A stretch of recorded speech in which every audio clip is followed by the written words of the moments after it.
Hello વિદ્યાર્થી મિત્રો, રાધે રાધે. તો આજે તમારા માટે ખૂબ જ મહેનત કરીને આપણે આ વિડીયો બનાવીએ છીએ. તમારી ઇન્ફોર્મેશન માટે છે, બરાબર. અને પ્લસ શિક્ષકોની કેટલી જગ્યા ખાલી છે, કેટલું બજેટ છે, બધું તમને પરીક્ષામાં પણ કામ આવી શકે છે. જે આ પ્રશ્ન રહ્યો એ, બરાબર. તો વિડીયોને લાસ્ટ સુધી, અંત સુધી જોવાનું ભૂલતા નહીં, બરાબર. અને આ વિડીયો ફક્ત વિદ્યાર્થીઓ માટે નથી, જે પણ વાલીઓના બાળકો સ્કૂલમાં ભણે છે એના માટે પણ છે. તો આ વિડીયોને બધાને શેર કરી દેજો, બરાબર. લાઈક કરી દેજો અને કમેન્ટ કરવાનું ન ભૂલી જતા.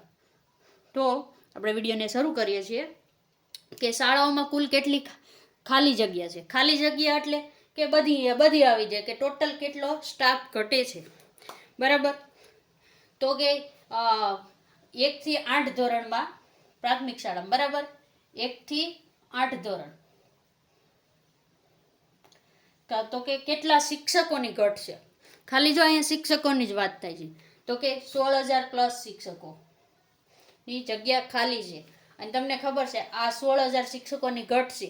ભરતી પ્રક્રિયા શરૂ તો થઈ છે, પણ કાચબાની ગતિએ ચાલી રહી છે. અત્યારે તમને ખબર છે કે 1 થી 5માં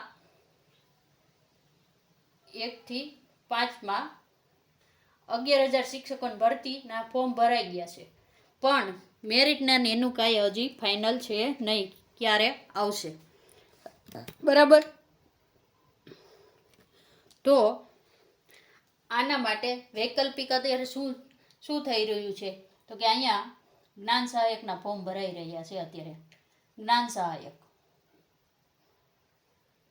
અત્યારે શું કરવામાં આવશે, જ્યાં 16,000ની જગ્યા ખાલી છે ને ત્યાં જ્ઞાન સહાયક ભરી દેવામાં આવશે શિક્ષકોની જગ્યાએ.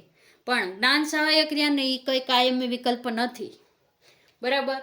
એટલે જ તો કે ગુજરાત માગે કાયમી શિક્ષક, બરાબર. જ્ઞાન સહાયક છે ને ટાઈમ ભરી છે. અને આપણે જોઈએ ને આગળ તો 11,000 પ્લસ તો ક્લાર્કની જગ્યા ખાલી છે. ક્લાર્ક અને પટ્ટાવાળા બેયથી 11,000 જગ્યાઓ ખાલી છે. કેટલી? 11,000. જો તમને આંકડા જોઈને એમ થશે કે આટલી બધી ભરતી જગ્યા ખાલી છે તો કે ભરતી કેમ નથી કરતા, બરાબર. જો આ ભરતી કરે તો ઘણાને નોકરી મળી રહી, બરાબર. અને 1 થી 12 ધોરણમાં કેટલા શિક્ષકોની જગ્યા ખાલી છે તમને ખબર? 32,000 પ્લસ.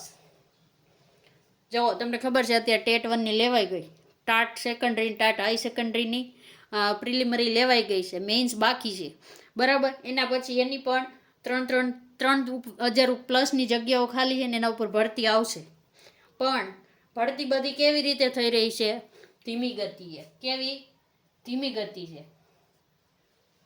કાચબાની ગતિ કયો ને તોય હાલે. કાચબું કેમ આમ ધીમું ધીમું ચાલે એવી રીતે અત્યારે ભરતીઓ થઈ રહી છે. ટોટલ આટલા શિક્ષકોની જગ્યા ખાલી છે, બરાબર.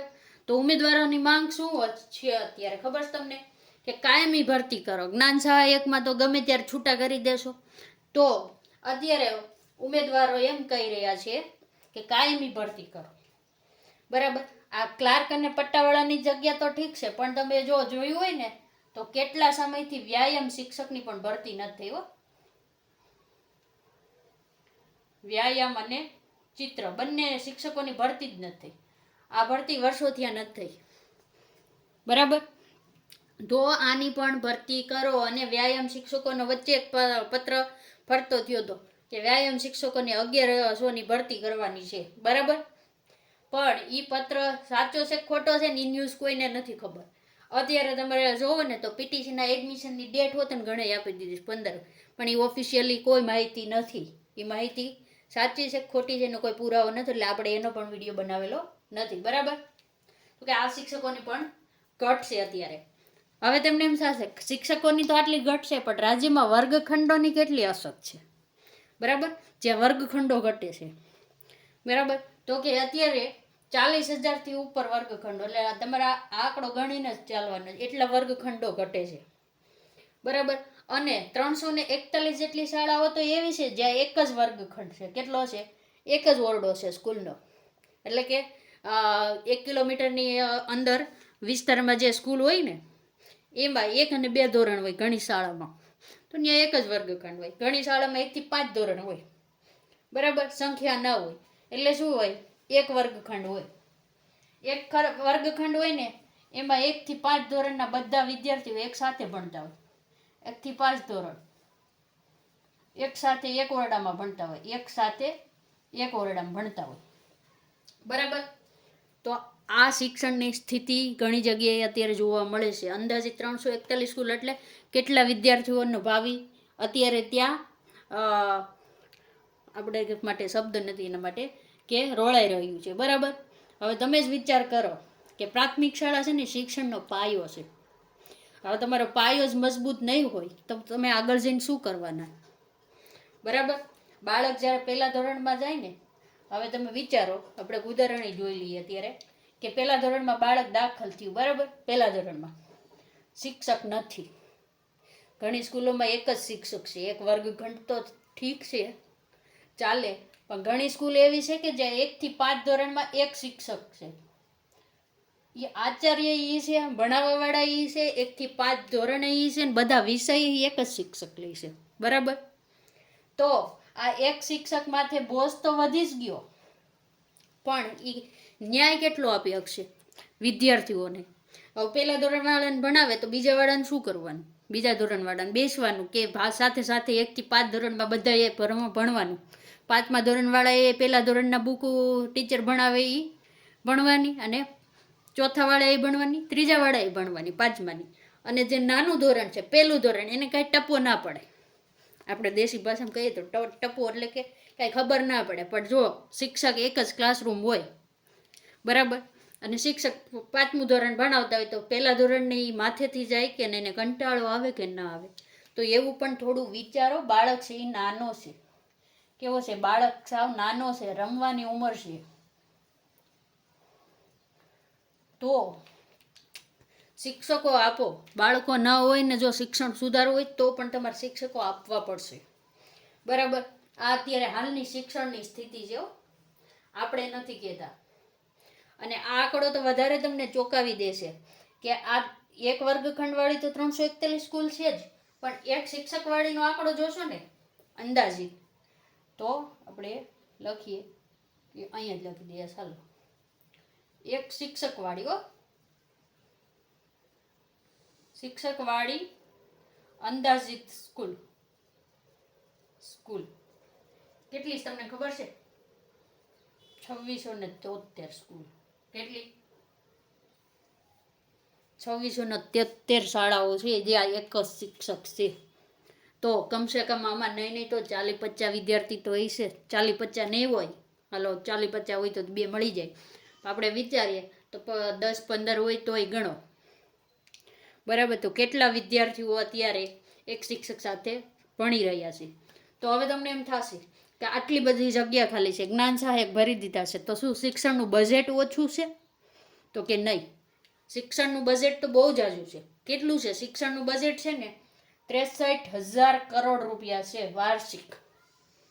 આ આપણે નથી કહેતા, આ બધી માહિતી છે ને 2026નો અહેવાલ મુજબ છે. અહેવાલ મુજબ કેટલું છે? તો કે 63,000 કરોડ. આંકડો મોટો છે, બરાબર. તો આમાં તો તમે જોવો ને તો 1.5 લાખ તો ખાલી લાખથી વધુ તો ક્લાસરૂમ માટે વપરાણી છે, બરાબર. ક્લાસરૂમ અને સ્માર્ટ સ્કૂલ બનાવવામાં આવી.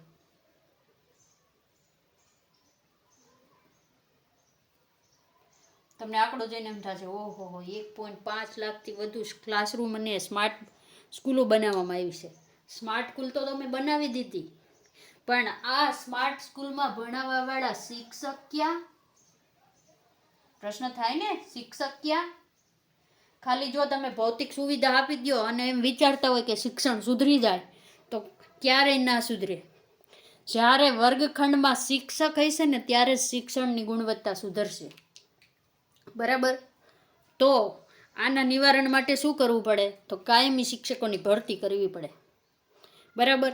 જે અત્યારે શૈક્ષણિક સંઘ છે ને, મહાસંઘ, એ અત્યારે રજૂઆત કરી રહ્યું છે કે કાયમી શિક્ષક ભરો. શિક્ષણની ગુણવત્તા દિવસે ને દિવસે ઘટતી જાય છે. શિક્ષકોને અલગ અલગ કામ સોંપવામાં આવે છે, બરાબર. હમણાં વસ્તી ગણતરીનું છે, ચૂંટણીનું હોય તો શિક્ષકોને કરવાનું, બરાબર. બધા જ કામ શિક્ષકોને કરવાના. અને આમાં વળી એક નવું ઉમેરાઈ ગયું કે આચાર્યને 2 થી 3 સ્કૂલનો ચાર્જ આપી દેવા. નવો પરિપત્ર આવી ગયો, બરાબર. હવે તમે વિચારો કે શિક્ષક શું કઈ મંત્રી છે કે જે 2 થી 3 ગામમાં ફરતા ફરે, બરાબર. 3 દી આ પ્રાથમિક શાળામાં હોય તો 3 દી ઓલી પ્રાથમિક શાળામાં હોય. એટલે હવે વિચાર કરવા જેવું છે કે અત્યારે તો કહેવાનું મન એટલું જ થાય કે ભારતનું ભાવિ વર્ગખંડમાં ઘડાઈ રહ્યું છે, બરાબર. પણ ઈ ભાવિને ઘડવા માટેના શિક્ષક ક્યાં? પેલા તો શિક્ષક હોય ને તો ભાવિ ઘડાશે, બરાબર. તો ભાવિ ઘડવા માટે, દેશને આગળનું યુવાધન બનાવવા માટે અત્યારે શિક્ષણમાં શિક્ષકોની ખાસ જરૂર છે. તો કાયમી ભરતી કરવા વિનંતી છે, બરાબર. જો આ માહિતી તમને સારી લાગી હોય, ઇન્ફોર્મેશન બહુ સારી લાગી હોય, આપણું વિશ્લેષણ સારું લાગ્યું હોય તો આ વિડીયોને શેર કરવાનું ના ભૂલી જતા, બરાબર. અને લાઈક અને સબસ્ક્રાઈબ કરવાનું પણ ના ભૂલી જતા આપણી ચેનલને, બરાબર. વિડીયોને પૂર્ણ કરીએ છીએ. રાધે રાધે.